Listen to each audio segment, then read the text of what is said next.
Here's the ultimate challenge of life. I've worked on this, you cannot believe how hard, since age 25. And that is, after applying better philosophy, attitude, and activity, and picking now up results. What are results for? Here's my ultimate challenge on results. To fashion, good word to jot down, fashion. Fashion for yourself lifestyle, or what we call the good life. That's the ultimate challenge. To take your results, take your money, take your results, take the return, take the equities you've gathered, and now fashion for yourself a good life, like weaving a tapestry. And Mr. Shoaff gave me all kinds of examples on lifestyle. He gave me 2 phrases that helped change my life. In case you have to leave early, let me give you these 2 phrases. It'll be worth the price of coming and being here today. Just take these 2 phrases home, in case you have to leave early. Here's number 1. Shoaff said, Mr. Rohn, if you wish to be wealthy, study wealth.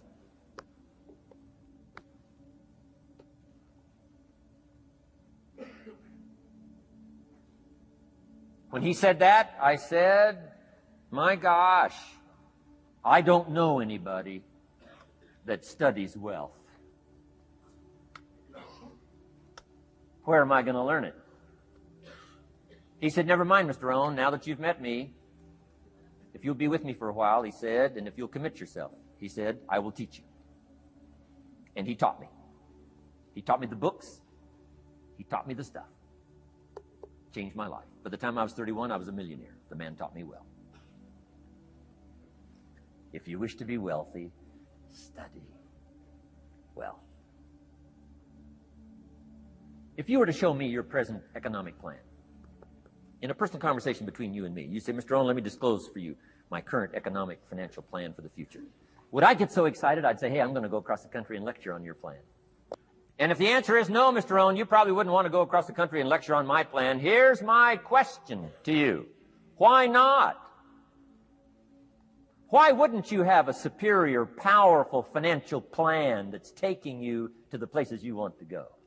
I'm asking you, if you find yourself caught like I was at age 25, make the personal commitment today and say, I'm going to study and I'm going to change. And 5 years from now, nobody's going to be able to say, how come you don't have a superior plan living in a superior country with superior opportunity?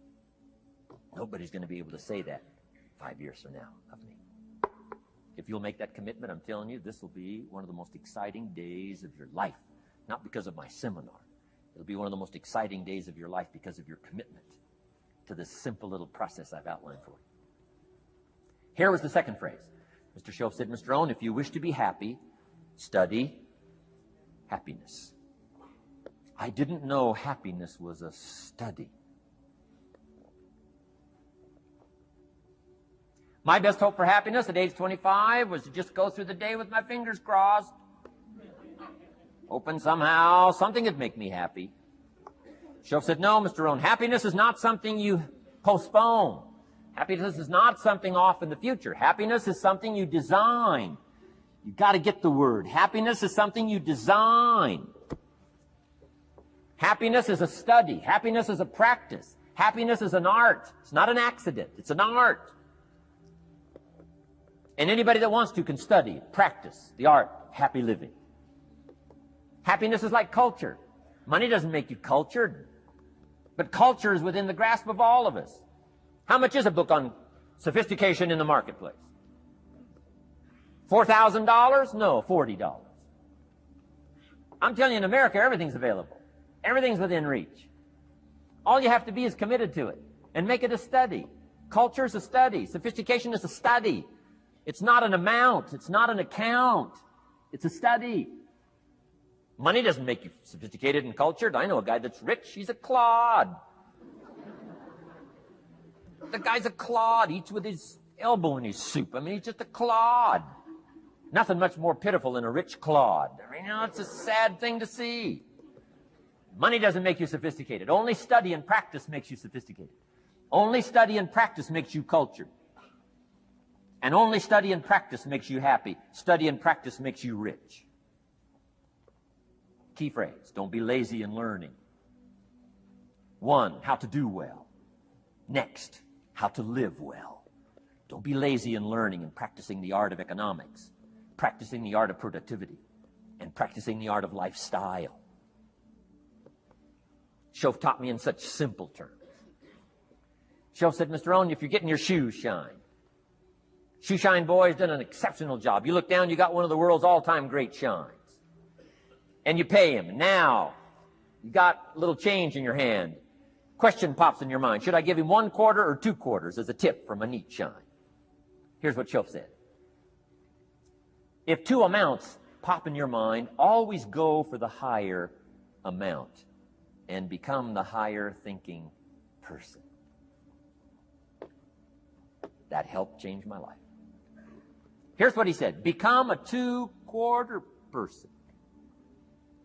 Now, you can tell that was a long time ago when a quarter was a good tip. Now it takes dollars. But just substitute 1992, dollars for quarters.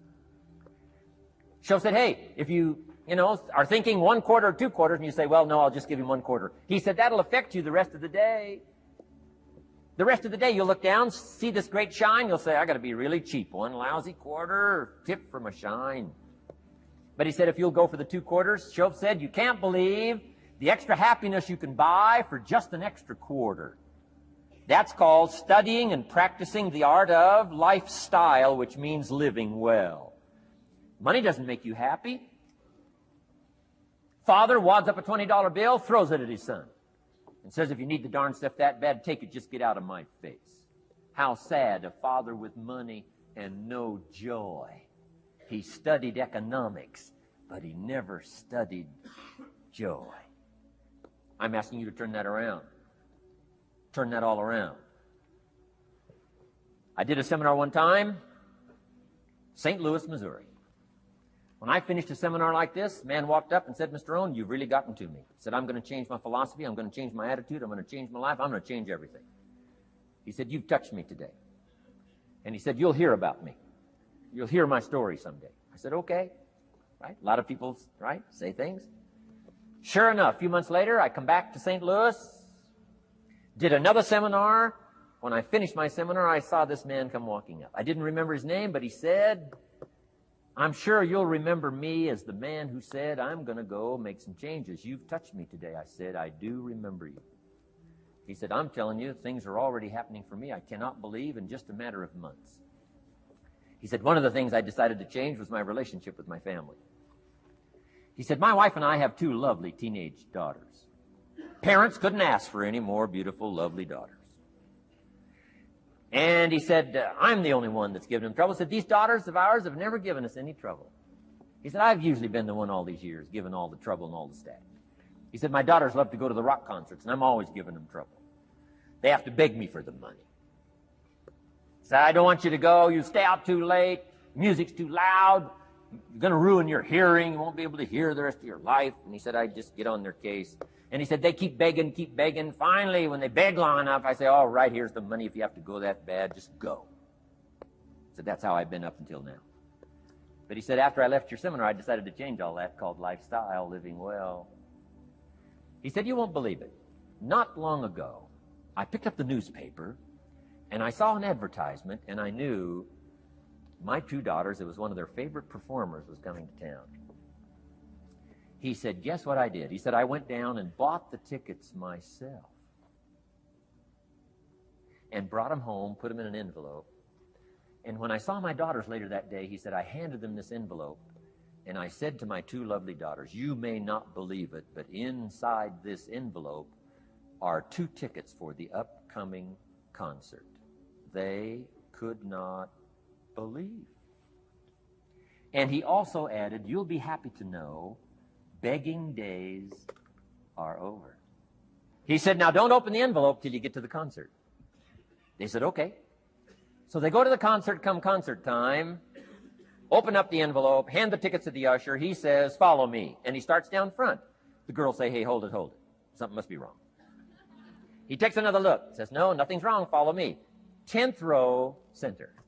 The only tickets they were able ever to beg for was, right, 3rd balcony, can't see. He said, I stayed up a little late that night. Sure enough, a little after midnight, my two daughters come bursting through the front door. One of them lands in my lap. The other one's got her arms around my neck. They're both saying, you got to be one of the all-time world's great fathers. He said, Mr. Rohn, you're right. I can't believe. Same money, different father. He said, I've started making the changes, and I decided to start with my teenagers, my girls. He said, what a difference it's making in my life. And I'm telling you, you can do that with your lifestyle. You can do it with your sales career. You can do it with your management career.